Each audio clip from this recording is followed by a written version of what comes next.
Test 5. You will hear a number of different recordings and you will have to answer questions on what you hear. There will be time for you to read the instructions and questions, and you will have a chance to check your work. All the recordings will be played once only. The test is in 4 sections. At the end of the test, you will be given 10 minutes to transfer your answers to an answer sheet. Now turn to Section 1. Section 1. You will hear a man phoning to complain about a flight. First, you have some time to look at questions 1 to 3.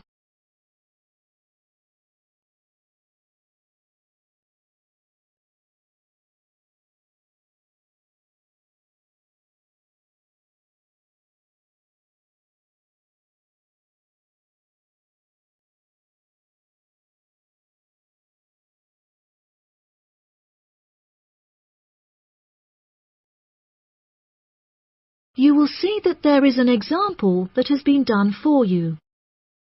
On this occasion only, the conversation relating to this will be played first. Hello, you have reached the complaints department. How can I help you? Yes, hello there. I am phoning to make a complaint regarding a flight that I took with you recently. Okay. There are some details I will need to take from you first. May I have your name, please? Jack Dawson. That's D-A-W-S-O-N. The name of the man is Jack Dawson, so Dawson has been written in the space. Now we shall begin. You should answer the questions as you listen, because you will not hear the recording a second time. Listen carefully and answer questions 1 to 3. Hello, you have reached the complaints department. How can I help you? Yes, hello there. I am phoning to make a complaint regarding a flight that I took with you recently. Okay. There are some details I will need to take from you first. May I have your name, please? Jack Dawson. That's D-A-W-S-O-N. And your address? It's 33 Hillcrest Road. That's Hillcrest. 33 Hillcrest Road. Is that in Exeter? Yes. And what is the postcode of the residence? It's AL698GQ. Thank you. Do you have a telephone number? Yes, the number at my office is 754688. That's good. And may I just take a home phone number for you in case of emergencies? No problem. It's 798662. Are they both local numbers? Yes. Before you hear the rest of the conversation, you have some time to look at questions 4 to 10.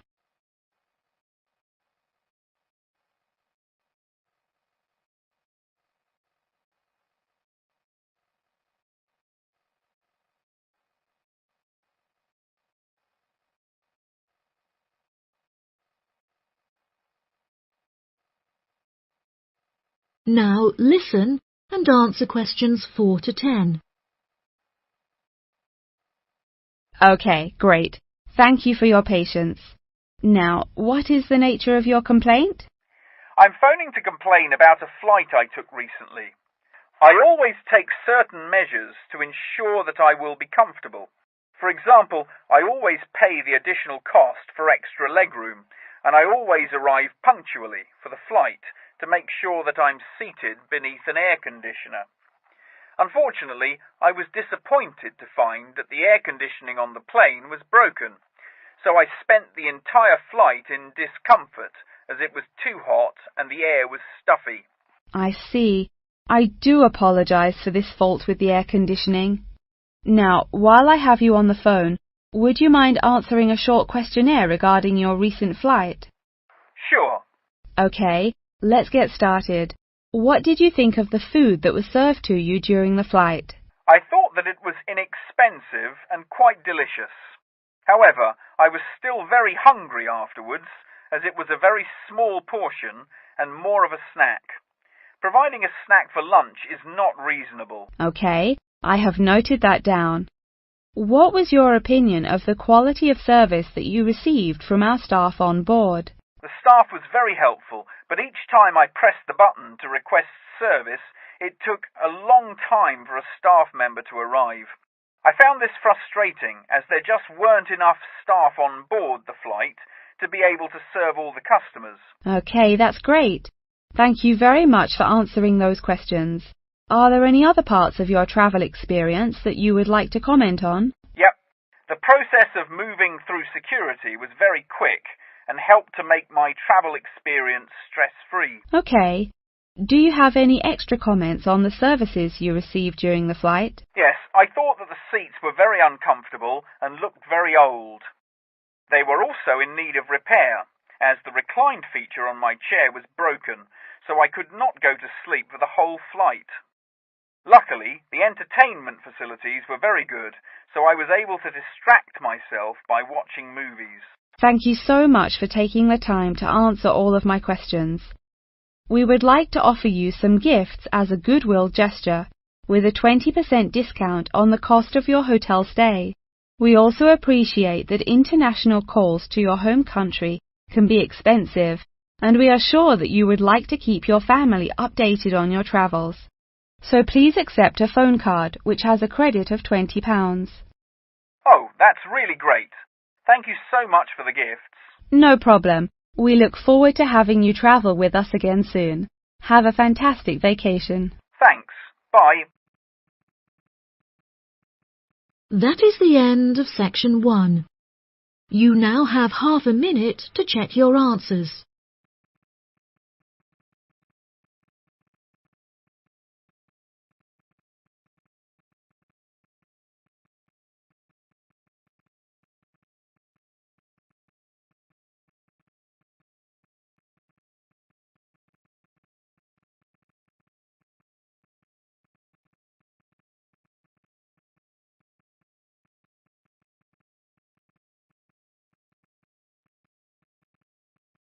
Now turn to section 2. Section 2.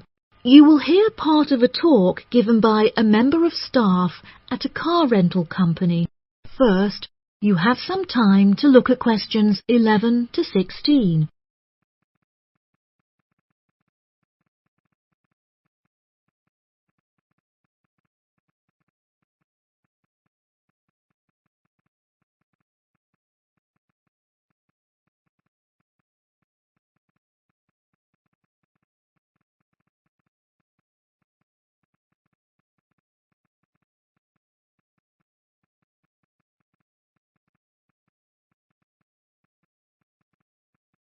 Now listen carefully and answer questions 11 to 16. Good morning, listeners, and welcome back to Star Radio. Today on the show, we have a visitor from Yazoo Car Rental, who is going to give us an insight into his company and into the public transport system. Welcome, Jonathan. Thank you for having me. Yes, I would like to start by introducing my company, Yazoo Car Rental. We are the cheapest and most reliable rental company in the city and have won multiple awards for the quality of our services. This success did not come easily, however, and it proved important that we stay fresh and are always thinking of ways to attract new customers.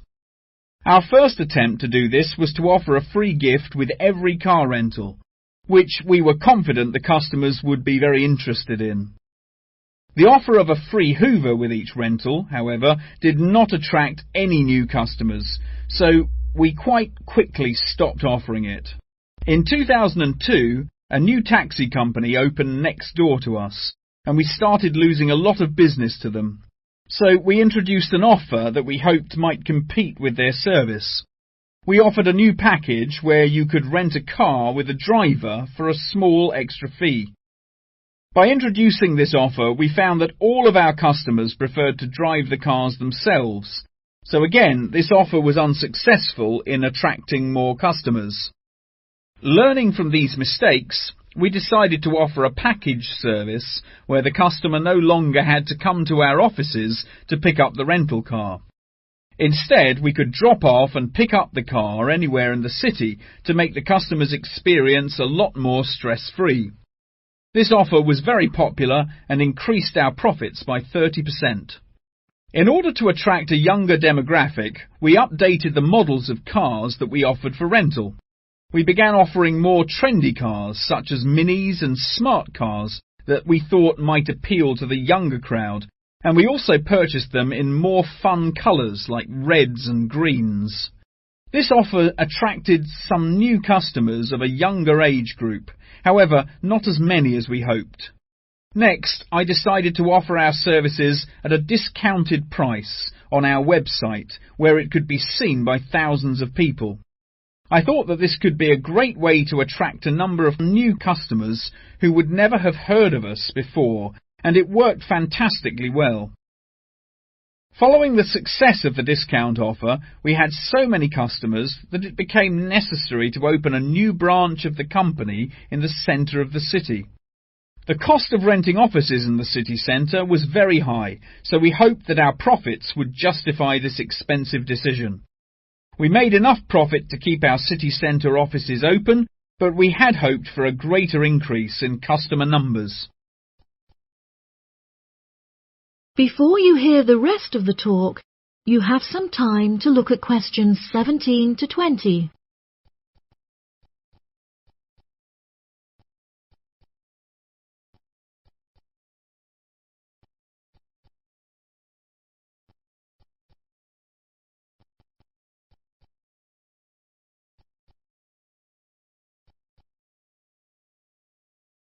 Now listen and answer questions 17 to 20.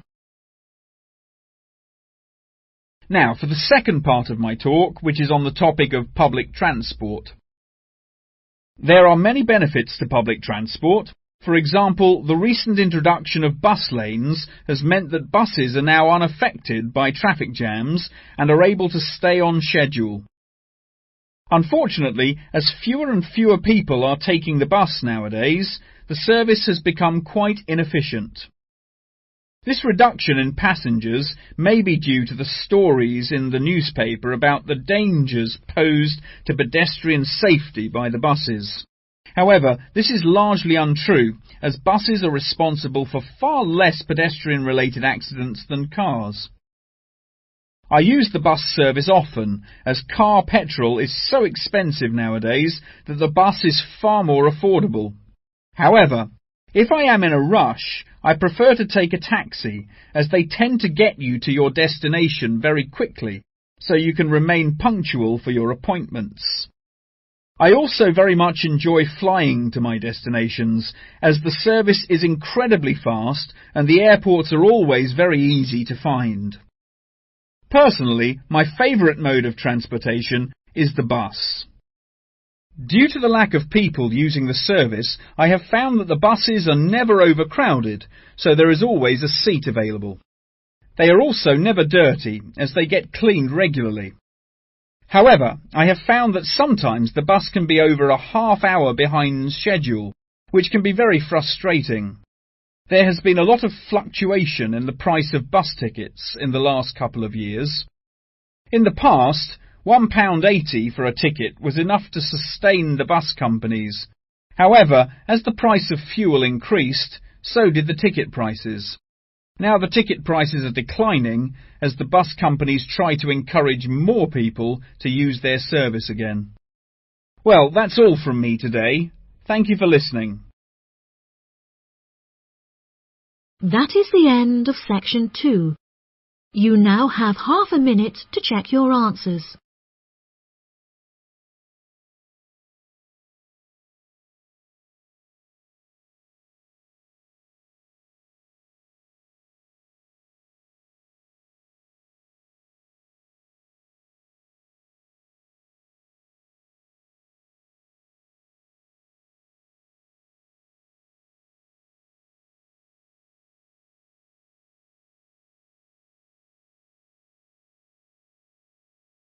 Now turn to section 3.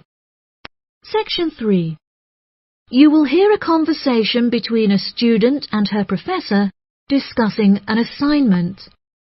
First, you have some time to look at questions 21 to 25.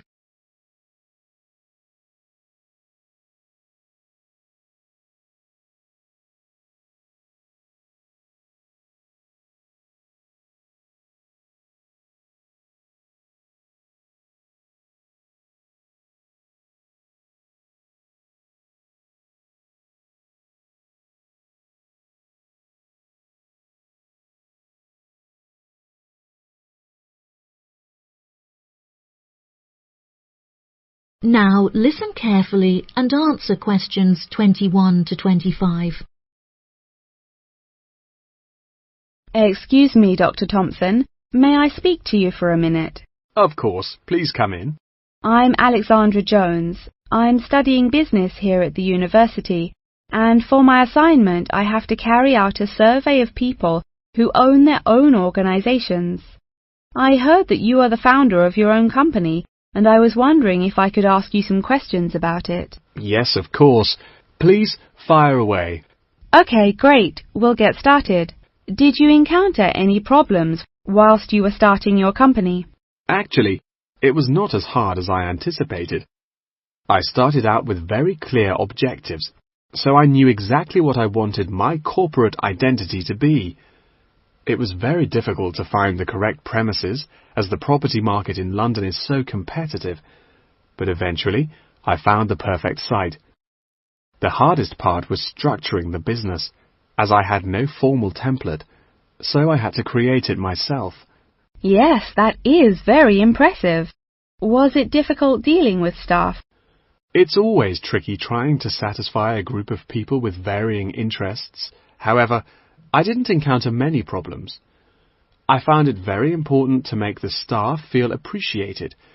So I hosted a staff day where we could all introduce ourselves and get to know each other as individuals. I was also able to talk to them about the type of work that they would be doing and gave them the opportunity to share with me the issues they had with the allocation of the work. Okay. Did you hire a management team, or did you take on the role of the manager? Oh no, I already had enough tasks to take care of. I employed someone else to take on the role of the manager. However, he never consulted me before making decisions, so I was forced to let him go and hire someone else. And what did the other staff think of the new manager? They had a great deal of respect for him. It definitely helped that I consulted with them before hiring him. They were surprised that he has been so successful in his role at the company, despite the longer meeting hours. Since the company opened, has it had any great achievements? There are many aspects of the company that I am pleased with. However, there is one achievement of which I am particularly proud. I wanted a mural painted to brighten up our entrance area, so I decided it would be a great idea to invite the local primary school to create one for us. The youngsters had a great time, and I know they were thrilled to be included. Oh, that's lovely. Before you hear the rest of the conversation, you have some time to look at questions 26 to 30.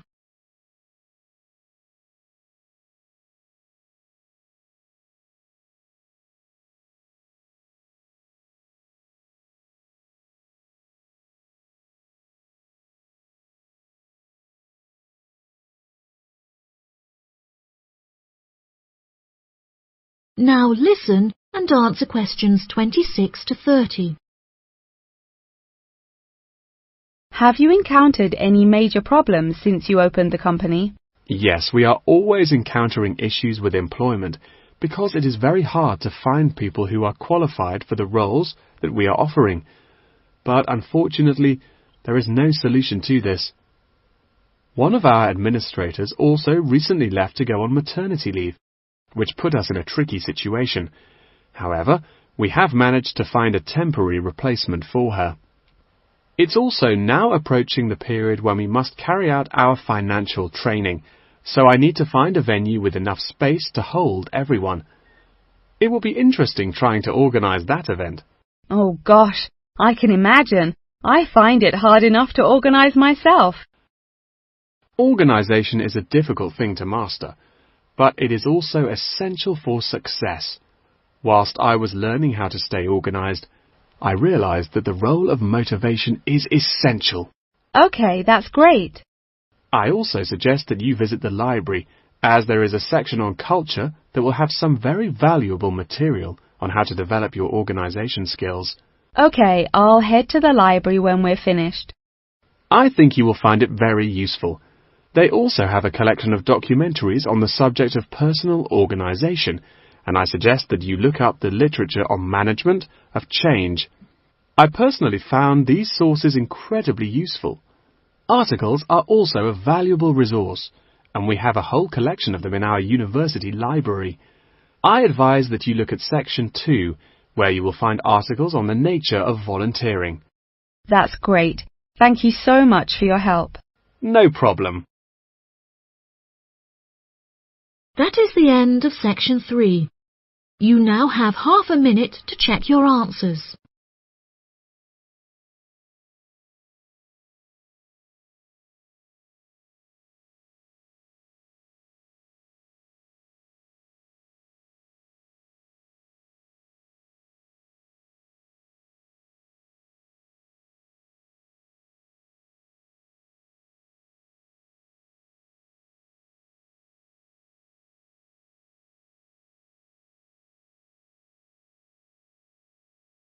Now turn to Section 4. Section 4. You will hear a talk on the research of architecture. First, you have some time to look at questions 31 to 40.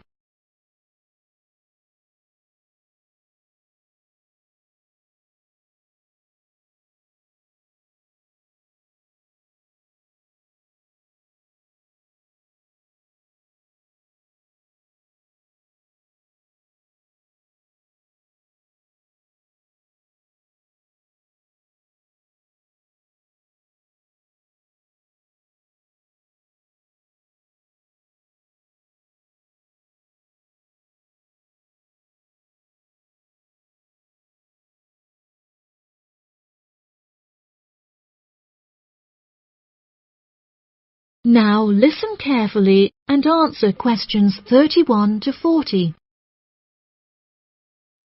Welcome, class, to your very first lecture in this series on architecture, conducted by myself, Dr. Torben Dahl. Today we will be looking into the relationship between climate and architecture, where I will be giving you a critical overview of the main climate influences that shape the design of buildings. Throughout this lecture series, we will be looking at the latest research into climatic design carried out by experts in the field, in addition to case studies and examples drawn from modernist practice, both in cities and rural areas. Now, acid rain is one of the climatic elements with the most devastating effects on our architecture.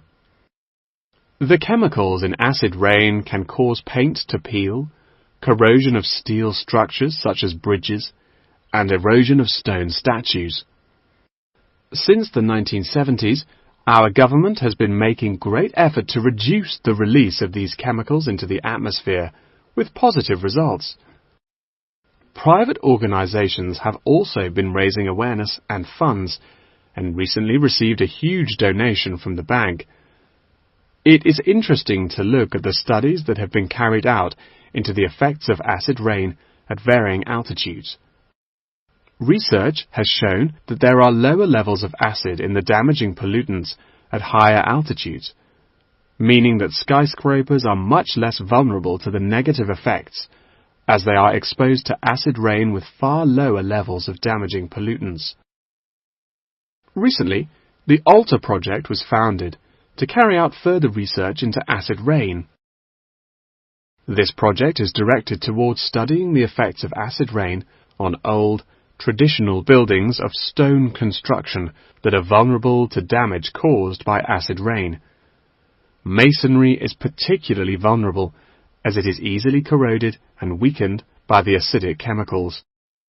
It is imperative that we protect these buildings, as they are valuable examples of our history and culture.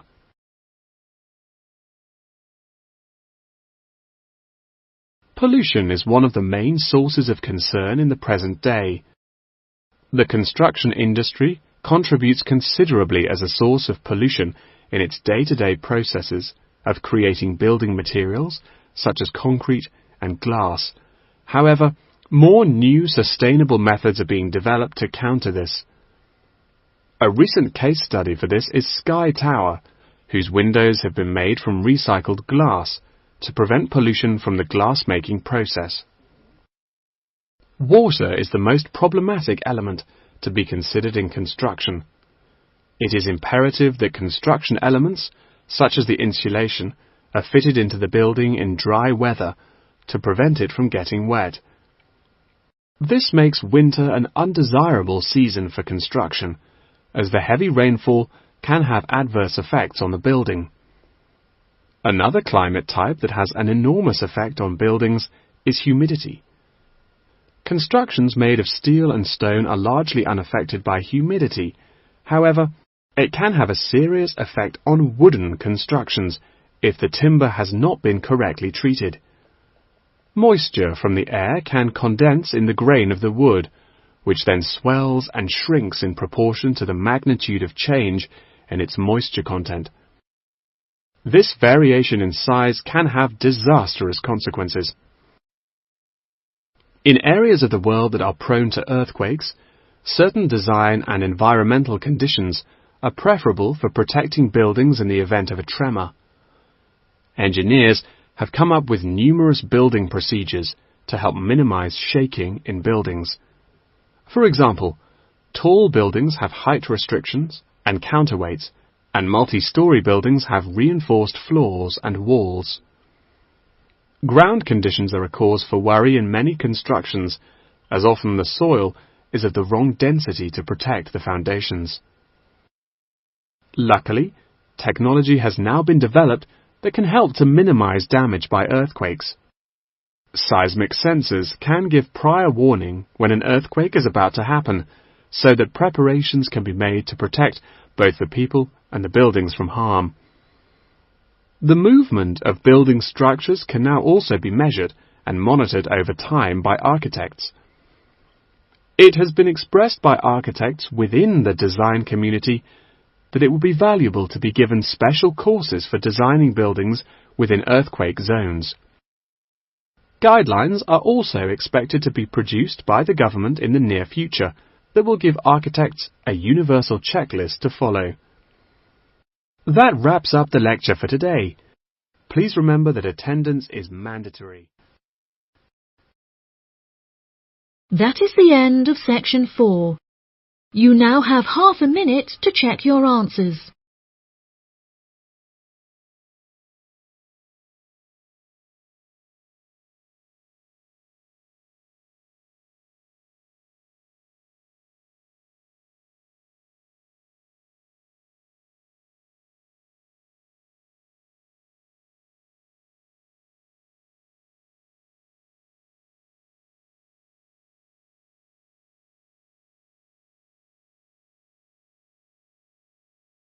That is the end of the listening test.